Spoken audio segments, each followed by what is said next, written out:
I remember coming home that day, picking up my kids from school and kinder, just sitting in the backyard watching them, because I just was like, how many more days am I going to get to do this?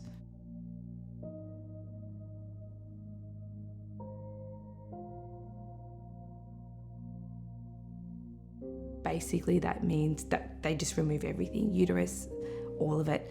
So even though that was a great outcome in the sense that I didn't have to have chemo and I'm a lot luckier than other women, it also meant that I was losing all my womanhood. But even more so, I was losing the fact that I couldn't have any more kids. I was blessed with 2 amazing and healthy, beautiful girls. But at 33 years old, that wasn't the end for me. I had envisioned having more children.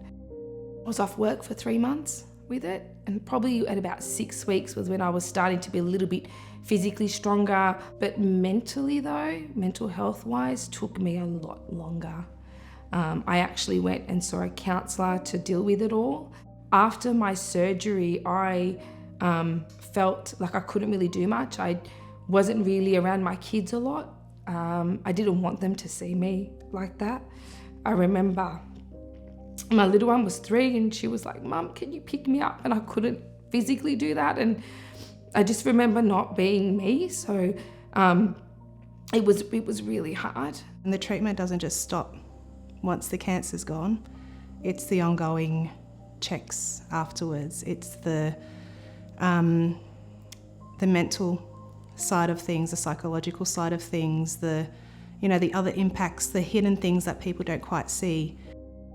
I then had to meet with my oncologist to talk about hormone replacement therapy, because at the age of 33, not having any of my ovaries, etc., I was going to go into early menopause, which is not nice at such a young age. The financial impacts were quite hard because I took time off work. I was off work for a good 3 months, and even when I went back part-time. And then, you have to have tests done and medication, and that stuff there all cost money too.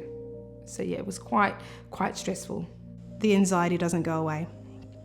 The psychological impact doesn't go away for, Dani or her loved ones, because if anything does happen to Dani, obviously we have to relive that with her again.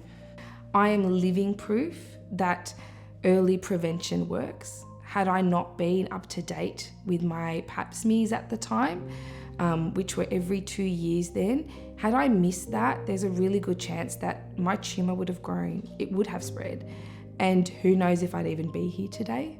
So I remind everyone that I know, every conversation that I have with a woman is, are you up to date?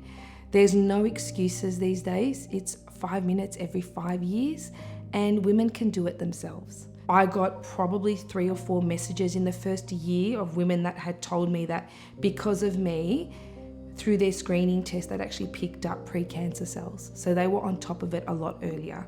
Whenever Dani was opening up about her journey and whatnot, I kept feeling like I needed to try and solve her problems and, do things for her. Whereas I feel now, looking back and reflecting, she just wanted a vent. She just wanted that safe space to be able to say how she's feeling. Reach out to the Australian Cervical Cancer Foundation. They are an amazing bunch of people who won't just support you from their end, but they'll link you in with people in your local area, in your state.